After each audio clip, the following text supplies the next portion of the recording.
Chapter 12. Indeed, O Lord, your imperishable spirit is in all things. Therefore, those who fall, you correct little by little. You warn them and remind them of the sins they have committed, so that they may abandon evil and believe in you.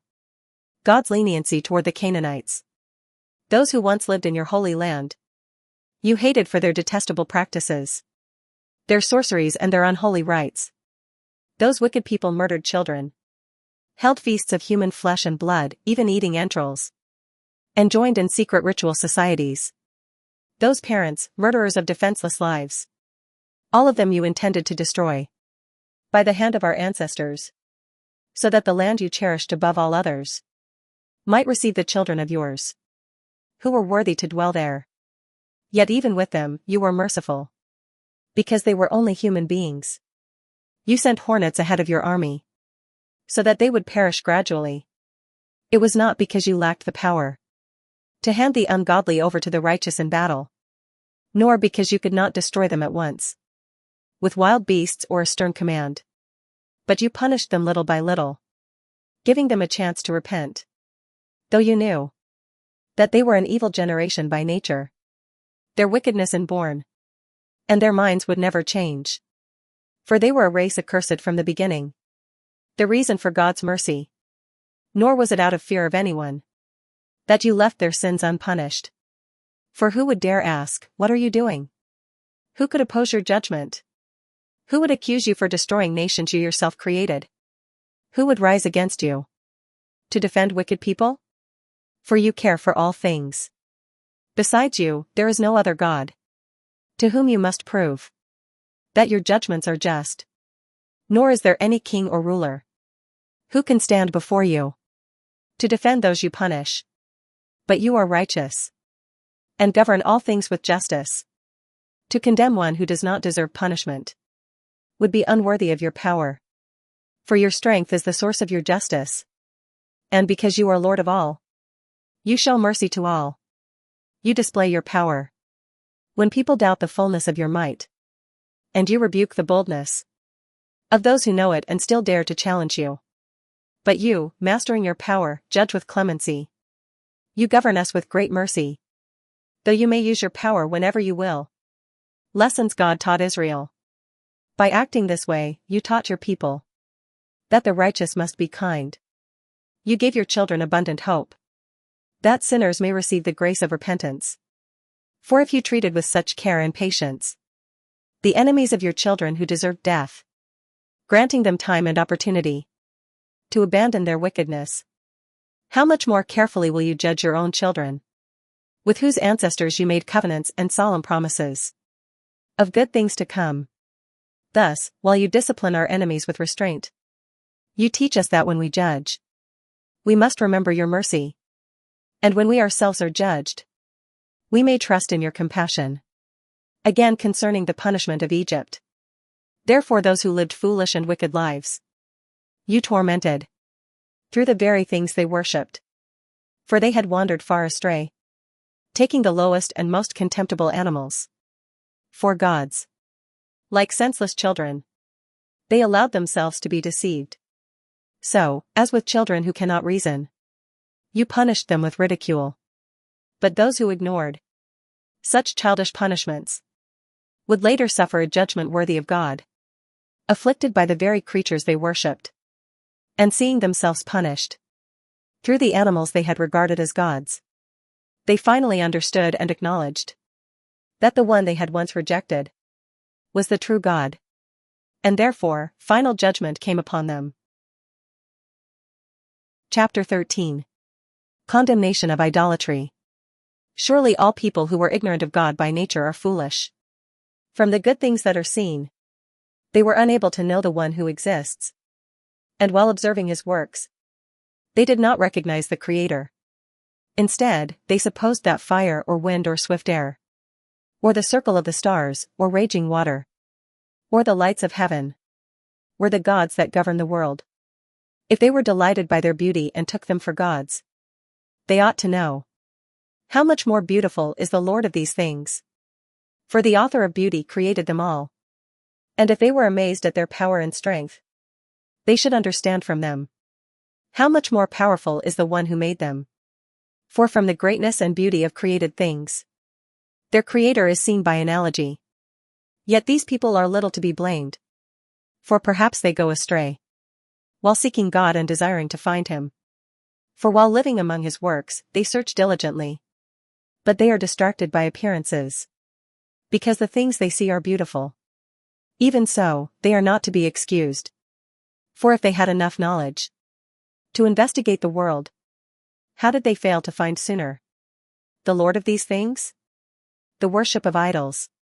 But miserable are those who place their hope in lifeless things, who call gods the works of human hands, gold and silver shaped by human skill, or useless stones, the products of ancient craftsmanship.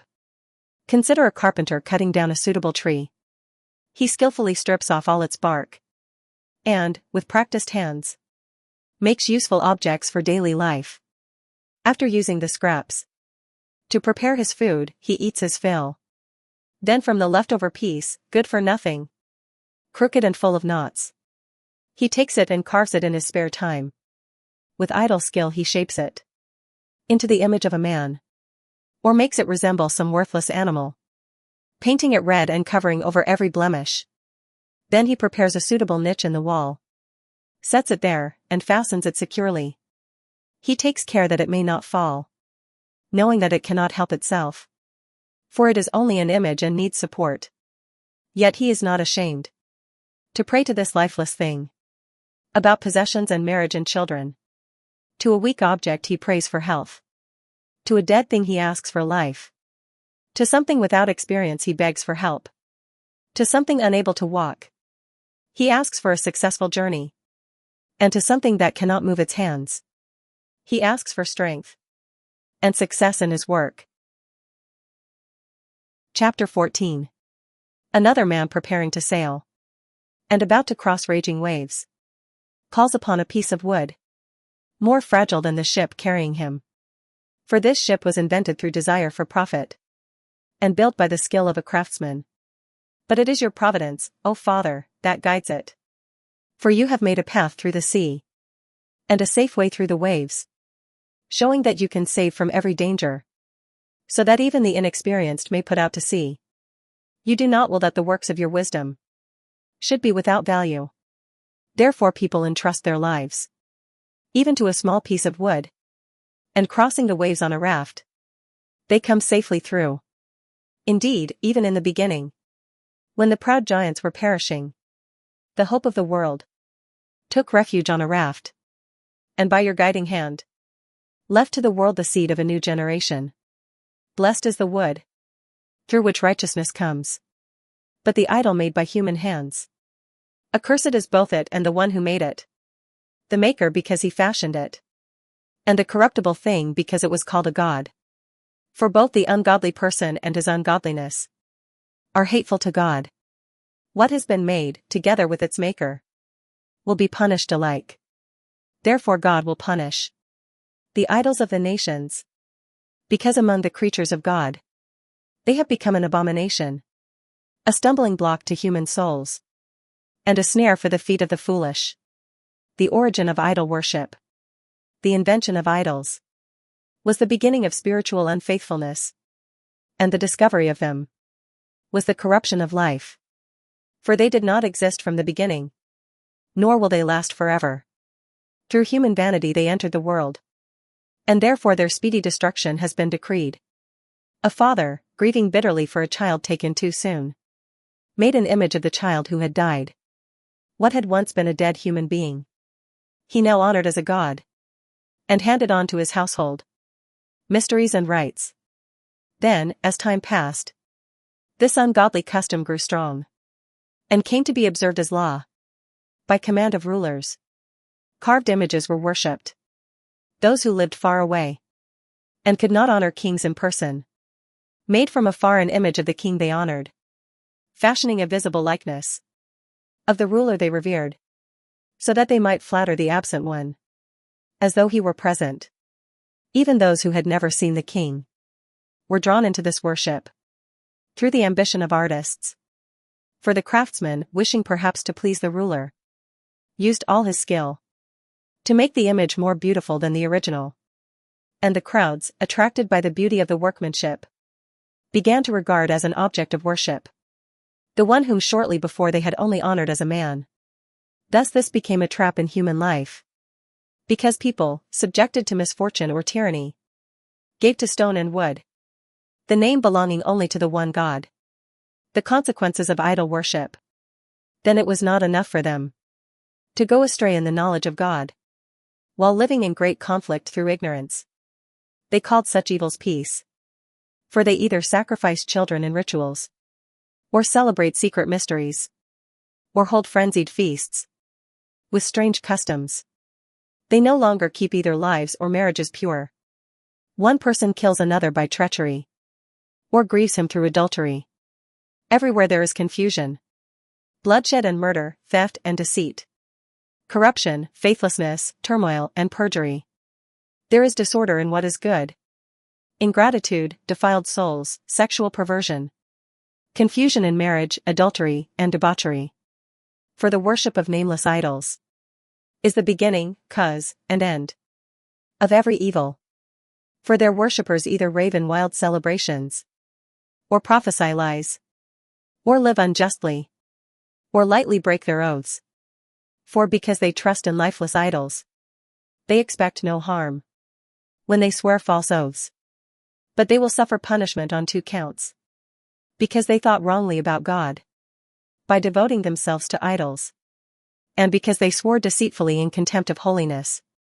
For it is not the power of the idols by which they swear, but the punishment deserved by sinners, that always pursues the wrongdoing of the ungodly. Chapter 15. Israel does not worship idols. But you, our God, are kind and true and patient, governing all things with mercy. Even if we sin, we belong to you, and acknowledge your power. But we will not sin, because we know that we belong to you. For to know you completely is perfect righteousness, and to acknowledge your power is the root of immortality. The inventions of corrupt human art, the useless works of painters, images stained with varied colors, these cannot deceive us. At the sight of such lifeless images, the desire of the foolish is stirred. They long for the form of dead and breathless figures. Those who make them, those who desire them, and those who worship them, are lovers of evil, and fit to place their hopes in such things. How foolish are those who make idols! Here is a potter laboring over soft clay, fashioning each vessel for our use. From the same lump of clay, he molds both vessels for honorable purposes, and others for common use. All are shaped alike. Which vessel serves which purpose is determined by the potter himself. Then with wasted effort, he fashions from the same clay a false god. He himself was made from earth only a little while ago, and soon he will return to the earth from which he was taken, when his borrowed life is demanded back. Yet he does not concern himself with the fact that he must die, or that his life is short, but competes with workers in gold and silver, imitates workers in bronze, and prides himself on making worthless idols.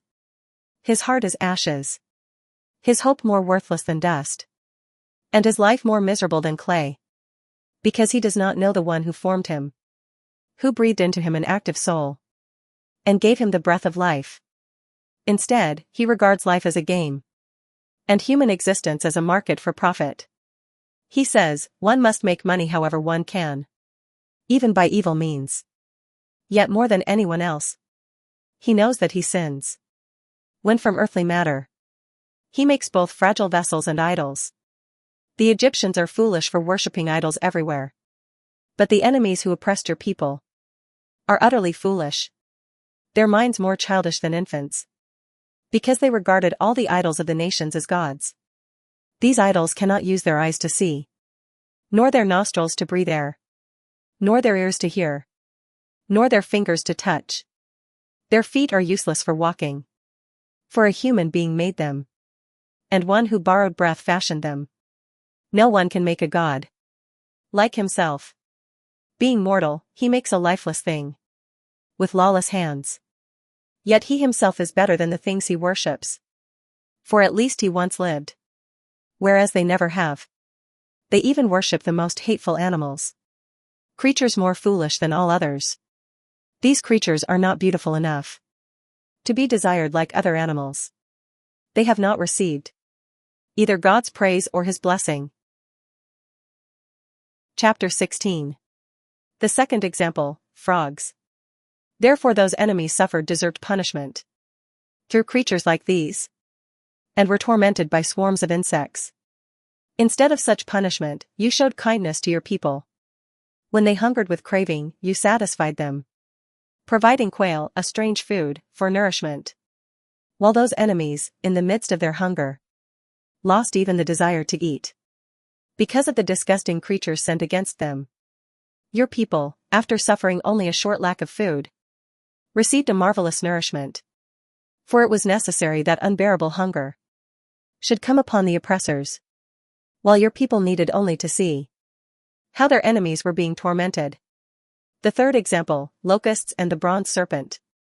Even when fierce beasts attacked your people, and serpents bit and killed them, your wrath did not continue forever.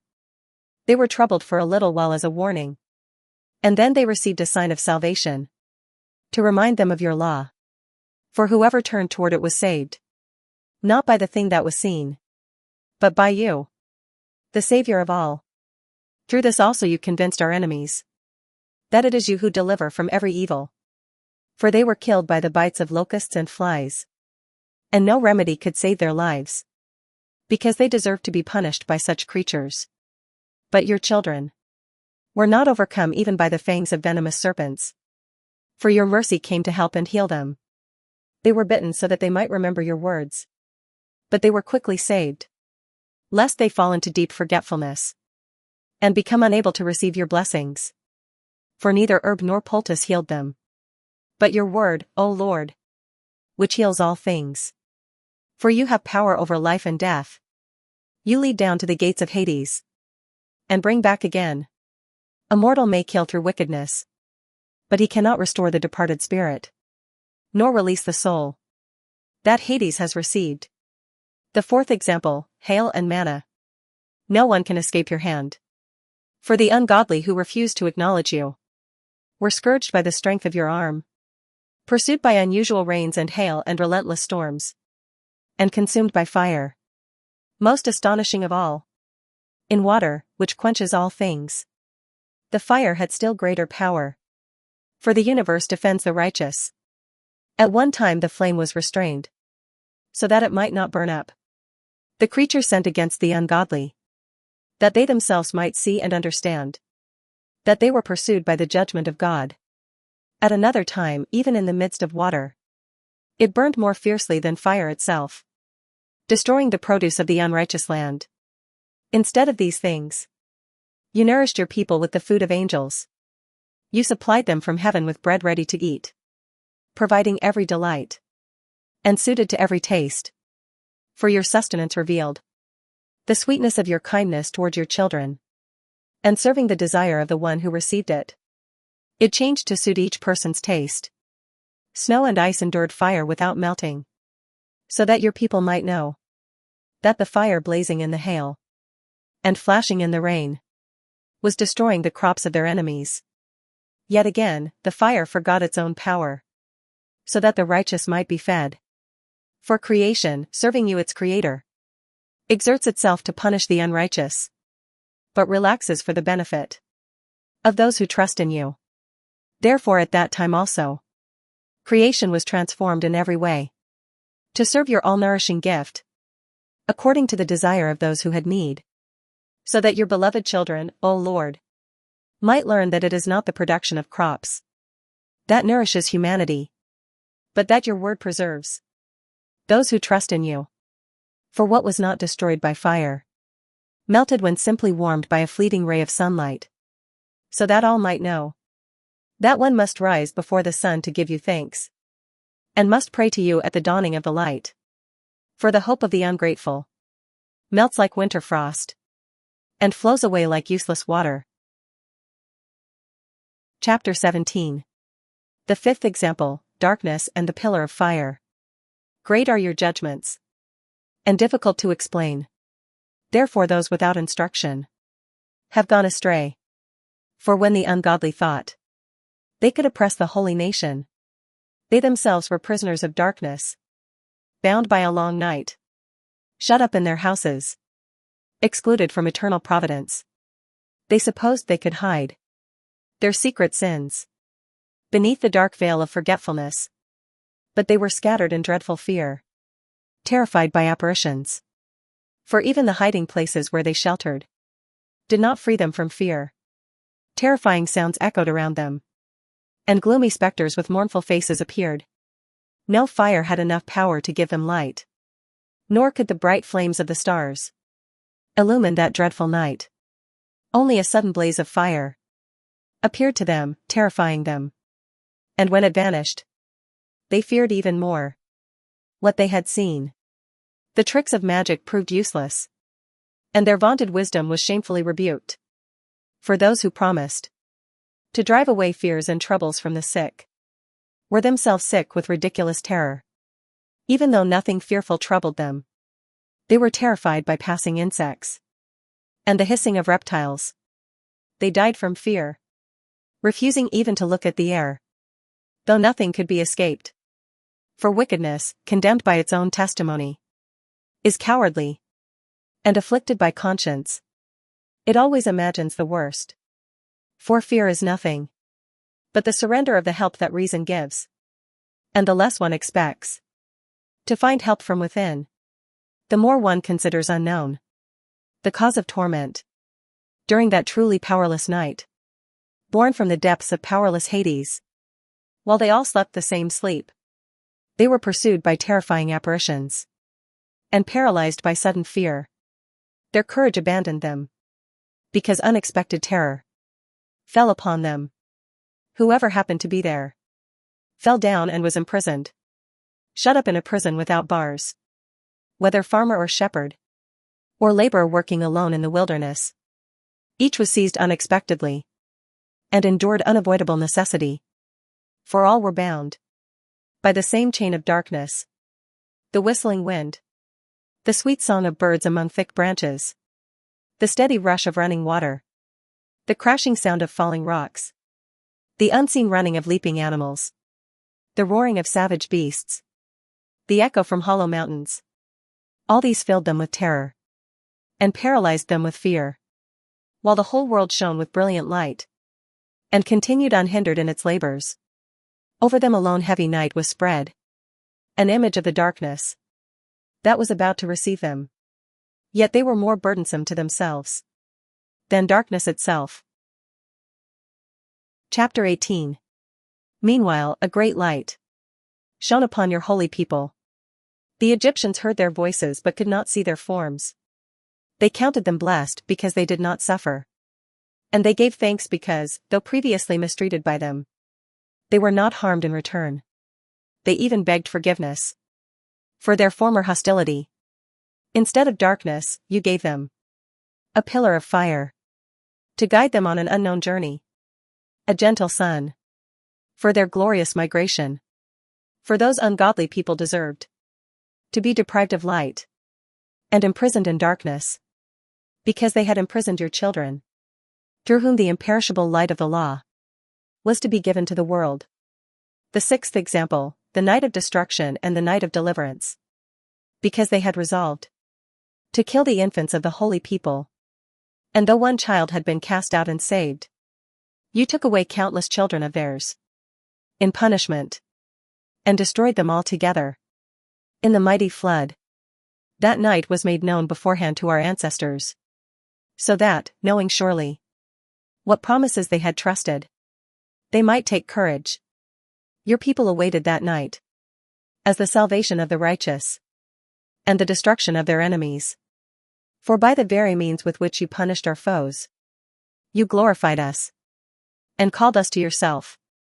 For the holy children of the righteous offered sacrifices in secret, and with one accord established this divine law, that the saints would share alike both blessings and dangers.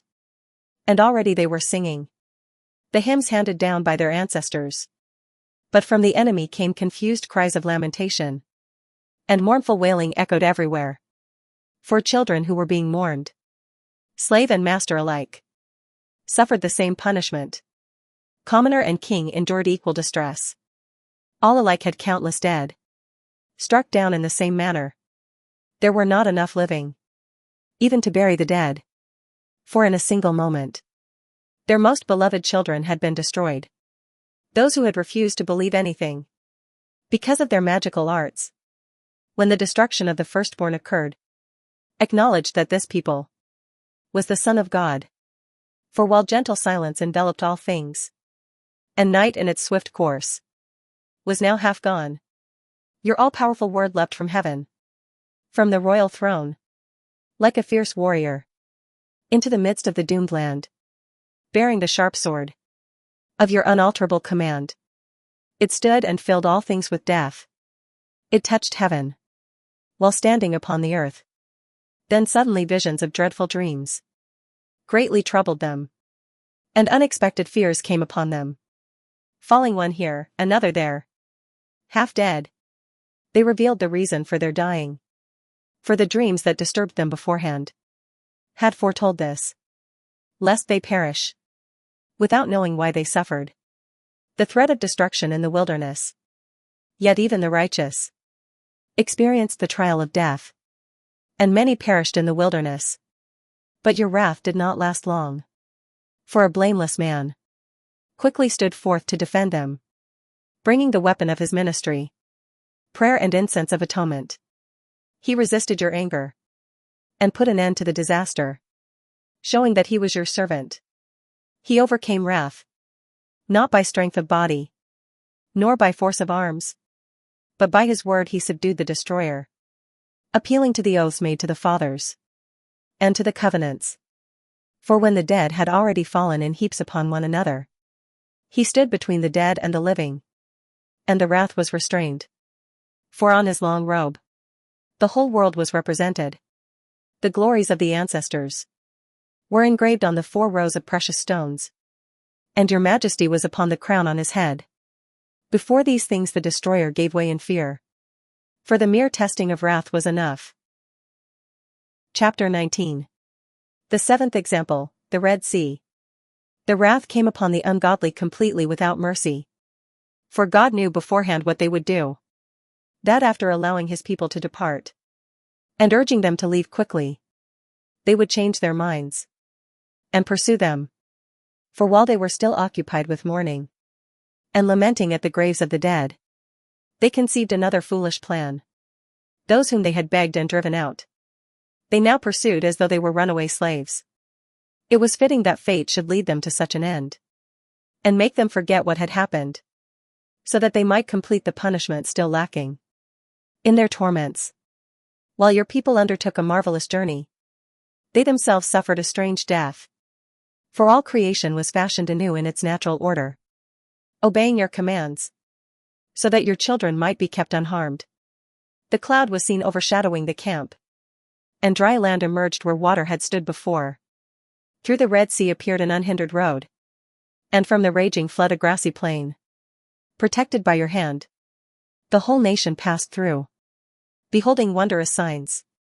Like horses at pasture, like lambs leaping, they praised you, O Lord, who had delivered them. For they still remembered what had happened during their stay in the foreign land. How the earth, instead of producing animals, brought forth gnats, and how the river, instead of water creatures, cast up vast numbers of frogs.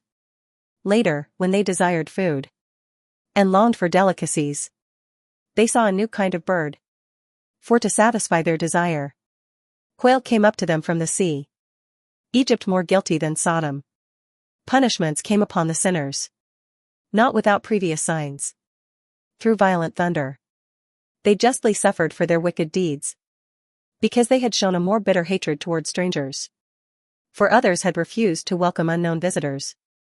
But these enslaved benefactors, who had received them with hospitality. And not only so, but punishment awaited those others, because they received strangers unwillingly. Whereas these, after welcoming with celebration those who shared the same rights, later oppressed them with terrible labor. Therefore they were struck with blindness, like those at the door of the righteous man. When surrounded by deep darkness, each sought the way through his own doorway. A new harmony. Thus the elements were changed among themselves. As in a harp the notes vary the rhythm, while each remains the same sound. This may clearly be inferred from the sight of what took place.